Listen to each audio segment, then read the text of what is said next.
course. So this was a recovery from the very first quarter for Netflix last quarter back in Q2, where they registered a decline in their net subs for their US. So to see that positive growth come back into the market on the US side, also on the international side, definitely would have been much appreciated by Netflix.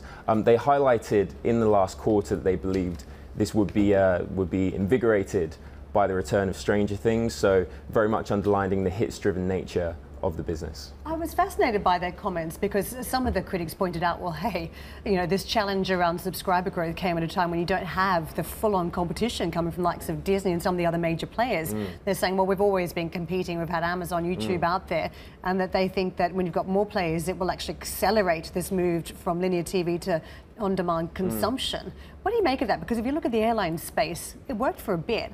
And then suddenly there was too much capacity, and that's been a challenge. Absolutely. So it's the calm before the storm, and they're very much highlighting the bullish case that, you know, a rising tide lifts all boats. If we have more of these services, it's going to expedite that transition away from linear TV over towards SVOD services and AVOD services as well. So that would naturally help Netflix. The more bearish case is that this turns out to be far more of a zero-sum game, and that these services are, you know, going to eat into the digital wallet spend, which is finite, of certain consumers, and therefore Netflix would have far more competition in the SVOD space than they've previously been accustomed to.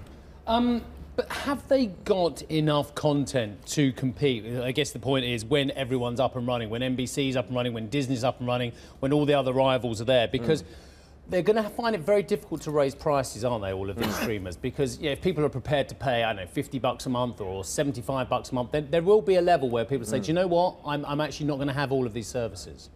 Well, it comes down to, at this stage, it's all conjecture when we're talking about the apparent success or potential success of these future services. I didn't say they'd be successful. I said there'd be a lot of them. Sure. Well, absolutely. Volume comes into it, and also you reference pricing. Yeah. They are going to be coming in at a lower price point than Netflix, and that's naturally going to impact Netflix's ability to raise prices in the future. But on the content side, you know, suppliers turned competitors, that's going to impact Netflix's ability to compete.